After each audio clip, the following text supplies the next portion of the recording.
Amorphis is a band that you probably have seen around during the past years because they are very active. So now I heard that Tomi, the guitarist, has a solo album coming out. I really needed to check into that. The project is called Bjørkø, Birch. And we asked a lot of questions about the diverse singers that he invited for his album, the concept, who wrote lyrics, who did what, and also videos. So, enjoy the interview. I first want to congratulate on your album. And I understood that getting to this point of the releasing was something like a 15 years project. Yeah, thank you. And yeah, the idea was started like 15 years ago, but of course I haven't like I haven't been making of that long. It was making. I made it like in the Corona years when I had like finally had time to do it. But like the oldest ideas and riffs are from like 15 years back. But of course, always when you are recording your ideas, some of those are not like fitting to like your main band or Amorphis, so you have like a lot of like ideas which just are like the very primitive ideas. And but in Corona times I started to work those and started to make them like as songs, and had an ideas to invite some vocalists, and then I had the idea like, let's put this out finally. So yeah, I noticed you have a lot of different guests on the album. How do you match your songs with a vocalist?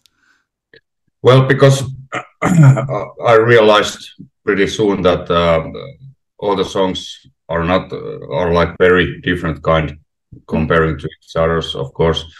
So I started to think like each song at the time, like what kind of vocalist would fit here, and I had like I could hear it in my head like what kind of vocalist, and then the first who came to my mind, I started to like ask like Artie from Solstafir. I just write him and like, are you interested to do this? And every who I was asking said yes.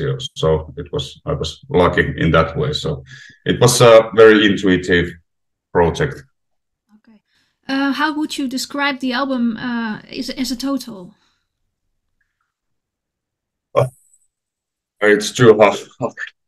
I think the main difficult to me to do this solo album finally was because I couldn't like agree with myself like what kind of direction it should be, because I had like few songs which are like this way and this way, and so then I started to stress too much and started to compose like, okay, I have to make it this way, but then it didn't work. It wasn't fun anymore. So then I decided that, okay, I collect 8 first songs what sounds good to me, and then I just put them under name Bjørkø, and there can be like different languages and different singers and whatever. So it was basically just for myself as therapy, but of course also I wanted to do it like as good I could.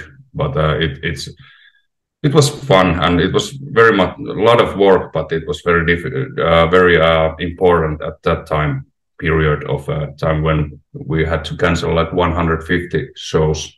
Yeah. So just needed that time to focus on this. Otherwise, I couldn't ever like have time to make this happen. Yeah, I can imagine that. I saw that some of the guests wrote their own lyrics to your songs. How was it for you to hear their interpretation to your ideas? Well, I think the best ideas comes when there's like few cooks.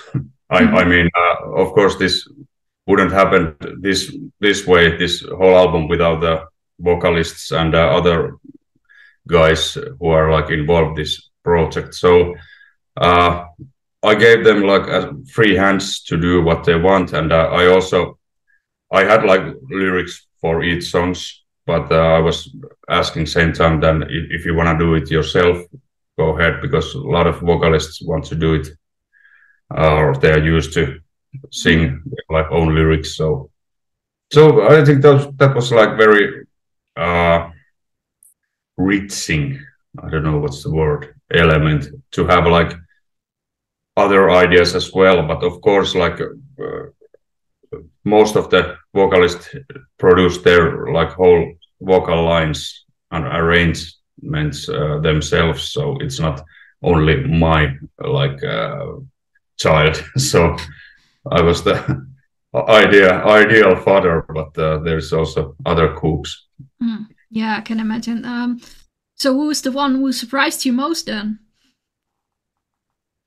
I think everyone. I think everyone made like better job than I expected. I mean, I had high expectations, but I think everyone said at first like they are quite busy at the moment, like in their own studio project or something. But after all, it happened very fast. Like everybody were like a little bit they said that they got excited when they heard the song. So they were inspired about it. So I think I like them all, but of course there is like some artists like the Finnish Ismo Alanko, which is the Värinvaihtaja. He's like icon in Finland, like and has been like my musical like artist who I respect the most, like since I was 12 years old, and so I was afraid to ask him, but when he was like, "Okay, let's do this," I was like, "Yeah." One came through, so yeah. Really cool. Well, personally, I've always been a Velcro fan, so I really liked that you included Jesse Frey for a song. It was really nice to see you guys work together again. Can you tell me a little bit about this track? Well, yeah, I've known Jesse for a long time, and I actually played a couple of shows with Velcro back in the days, but it was like the end of the Velcro times. But I think I just heard that kind of singing. I think Jesse haven't sing that style for years, but I just asked her if he could do it like that, this and this kind of vocals, which she did in Velcro's this song and this song. So yeah, she did a great job. I love it. I love the track as well. Yeah, it's a really nice one. And I also liked really the title track, the Heart Roots. It seems very powerful to me. Can you take me through this track a little bit? Well, yeah, that's one of the most like old school death metal-ish tracks of the album, and I started to work that. At first, I had like one riff, and that was I was thinking that to go into Amorphis, the other band I have, but then there was too many parts and too much melody in that song, so I was choosing to use it with my solo project. But then, of course, I wanted Jeff to that because I played in Jeff's solo album like 20 years ago, so I knew that he owned me one, so I asked him, and actually the lyrics are written when we knew that Jeff is going to sing it, so it's a little bit like Carcass style lyrics as well, I guess. And yeah, and one funny thing is, like, I remember that I was skiing with my son, and Jeff sent me a message that I'm going to studio like in 2 hours, and I need like arrangement like now. And I was like, okay, I thought you are going to do it. So we went back to a cabin, and I was like crawling the demo vocals to Jeff, and my son was like in the same table and eating some like yogurt and saying like, okay, daddy is working. That was normal chat, dad's jobs, rolling in a microphone in the middle of the morning. So. Well, that's cool that he's so used to it. Yeah.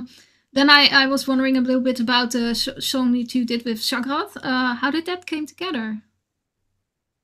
Well, we did just before Corona. We did a European tour together with Dimmu Borgir, so we got to know a little bit, and that was kind of same story than Jeff. Like I had this other brutal song, and I was just wanted to have Sagrat on it, and I've heard that Sagrat doesn't do that much like guesting things, so I was very surprised and happy that he did. So I think it fits perfectly, and his style of making the vocals, it's like very like movie kind of thing. It's very like visual if like the style he's probably, there's like 8 different voices going on at the same time, so it's great. Yeah, can imagine. Well, you have so many different vocalists in there. Are you planning to ever do this live, or? I wish I could. We could do like one show, but it's probably too difficult, like to get all the musicians and all the vocalists together, like same day, same place. So I wish. Never say no. Never. But I was thinking, like, Me and That Man is kind of having the same concept with so many different vocalists, and I saw they were going to do some touring, so I thought maybe something could could be fun, but could be very expensive as well. So we'll never know. Yeah, one show would be great. Are you with some of the guests? Yeah. Are you planning to do some visual side to it, like videos and something? Yeah, there's actually 2 videos out already, and third is coming this Friday. So the album comes out, and then there's already the 4th one, but which comes out later. Can you spoil us which one? Yeah, I think I can say the next one is the White Bone Wind. Okay. Where Marko Hietala and Petronella Nettermalm is singing, and 4th is gonna be with Ismo Alanko, the Värinvaihtaja. So nice. We already shoot the videos earlier this autumn. Okay, nice. I'm looking forward to see that. To see how you visualize that stories in the songs. Then I have only one last question to ask, and that's, do you have a Christmas wish or some wisdom to share with the world? I wish peace, but yeah, I don't know.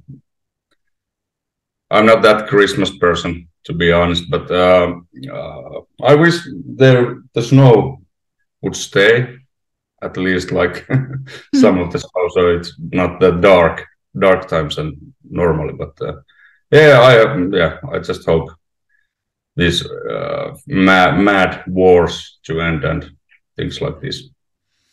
Yeah, no, thank you very much. That were very nice words. I want to thank you a lot for your time. Thank you.